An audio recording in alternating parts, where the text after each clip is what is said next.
What's up everybody, I am Jasprit Singh and welcome to the Minority Mindset. You have two choices. Take this purple dumbbell and get $50,000 a year for the rest of your life, or take this blue dumbbell and get $1 million today. Which gains would you choose?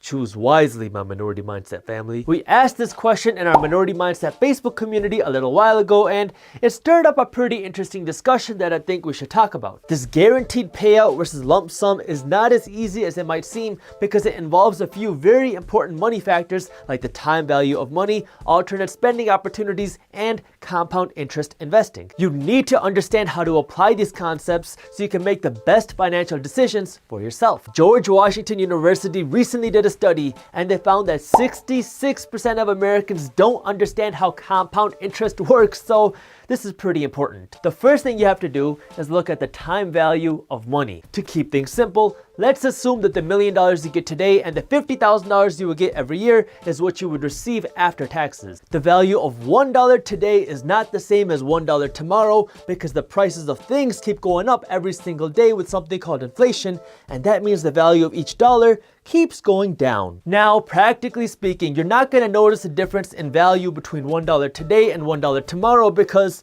it's just too small. But if we're talking about $1 million over 1 year, now you'd be losing about $30,000 worth of value in just 1 year with inflation by keeping your money under the mattress or even by keeping your money in the bank because the banks pay you almost nothing in interest to keep your money. And could you imagine trying to stuff $1 million under your mattress? That would be really uncomfortable for your back. I mean, maybe you could stuff it into your mattress, but still, that's a lot of work. If you took the $50,000 a year payout, you'd only have $50,000 worth of buying power today, but if you lived for another 50 years, you'd make about $2.5 million over your lifetime, which is a lot more than $1 million.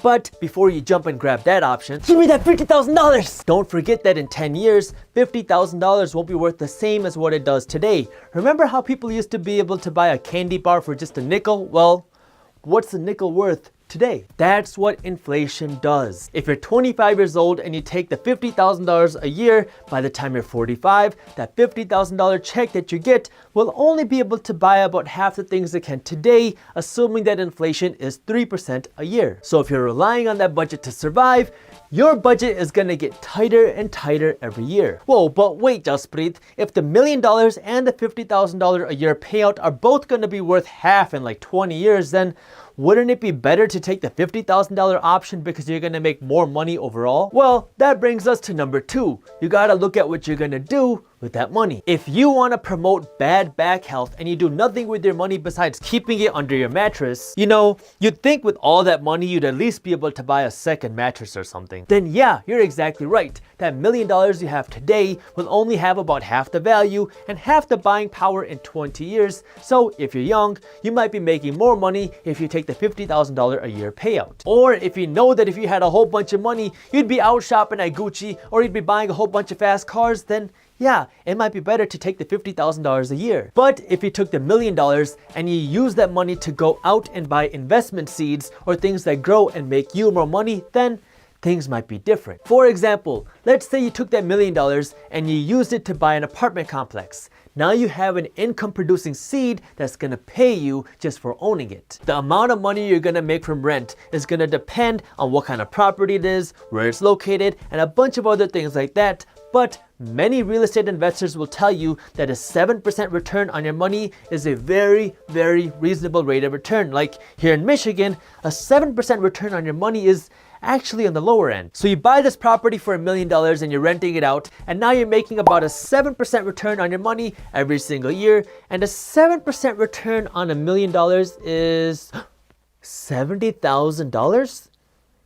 That's more than the other option. And it's not like when you buy the property, your $1 million just goes away. You still own a $1 million investment, and if you buy it in the right area, you actually expect the value of that property to go up. So you're making more money every year than the person who took the $50,000 a year option. You still own the $1 million investment seed, and you expect that $1 million investment seed to go up in value. If you are interested in learning more about this, I wrote an ebook on money and investing. It's completely free and you can read it on our website by clicking the link up here or by clicking the link in the caption below. Oh, and once you get that ebook, you're also going to get access into our private Facebook community so you can join in on discussions like this one. But remember how I was saying that inflation makes the value of your money go down every year because the price of things keep going up? Well, now inflation is on your side, and it's the reason you get to bump up your rents and make more money every single year. This is why it's so important to understand these financial concepts so you get to use them to your advantage instead of getting abused by them. Of course, you are never guaranteed to make money when you invest. You might even lose money when you invest. This is why it's so important to do your research beforehand and speak to an accountant and an attorney in your area so you understand all the local laws and regulations that govern investing. If you just kept that $1 million under your mattress, for one, you're gonna have a whole bunch of back problems. Two, you're gonna lose value every single year. And three, you don't have any income. And then you can add in the third and most powerful factor: compounding and reinvesting your profits. If you take the profits you made from that $1 million investment and you reinvest it into more seeds every single year, assuming a 7% return on your money, in 40 years, that $1 million will turn into over $16 million. I'm not gonna do a full explanation on how compound interest works in this video, but I've already made a video on it and I'll link it in the caption below. The problem is many of us are never taught these crucial financial concepts, and so when people get money, they use it to go buy shiny things instead of seeds. And that might be why 70% of lottery winners end up broke in just a few years, because when you get that money, it's time to party, party, party. There's nothing wrong with wanting nice things or going out and buying nice things, but you have to understand that these things are not going to pay you, and once you spend your money on these things, it's gone. This is why it's so important to understand how money works. This way you can have money coming back to you again and again and again. So, which would you prefer? $50,000 for the rest of your life or $1 million today? Let me know in the comments below. No, seriously, let me know in the comments below and tell me what you would do with the money once you get it. If you enjoyed the video, hit that thumbs up button and share it with at least one friend so we can help spread the word. Don't miss our new videos on entrepreneurship, business, and money, so hit the subscribe button and the notification bell. That way you're actually notified when we release our videos. And as always, keep hustling.